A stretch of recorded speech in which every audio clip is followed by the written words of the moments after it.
Le Flash Impro, une émission proposée et présentée par Vincent Posé.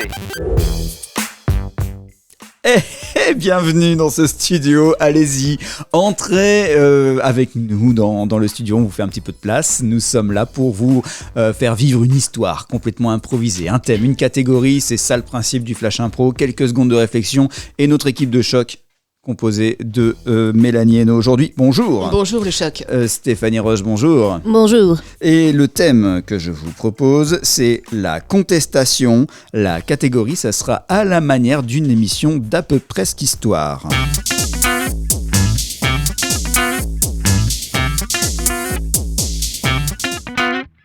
La contestation, c'est le thème du Flash Impro. La catégorie, c'est à la manière d'une émission radio ou télé d'à peu presque histoire. C'est à peu presque historique. C'est le Flash Impro pour aujourd'hui.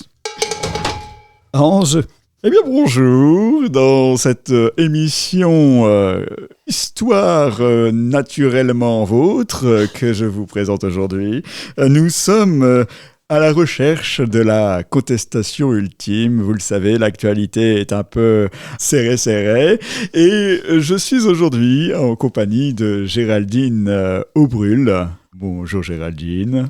Oui, bonjour. Géraldine, nous sommes ici à Compiègne, dans une rue qui a été conservée du 19e siècle, de 1855. 1855, voilà, c'est exactement ça. On était donc sous Bonaparte.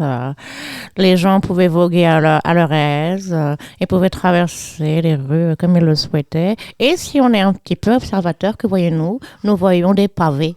Et uniquement des pavés et aucun zébra. Oh là là là là. Le passage piéton, le passage clouté, qui a donc été instauré 2 ans plus tard, 1857, aux grandes dames de la populace. Nous avons d'ailleurs une reconstitution de la vie quotidienne dans cette rue de Compiègne, en 1856 exactement. Oh, mais poussez-vous de là, sur la route, c'est bordel! Mais bouge ton cheval! Espèce d'emparfait! Oh, j'ai failli me faire écraser le pied par un cheval encore. Ouf, j'ai eu chaud. Oh là là là. Attention! Je sais jamais où me mettre, c'est très compliqué, cette rue est vraiment impossible à traverser, c'est vraiment un bazar incroyable, et tous ces chevaux qui vont et qui viennent dans tous les sens, je ne sais plus où donner de la tête. Il faut une réglementation.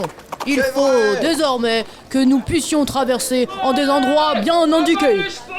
C'est vrai! Le cheval devra céder le passage. Et donc oui, c'est ainsi qu'en 1857, les passages piétons ont été instaurés, comme je vous le disais.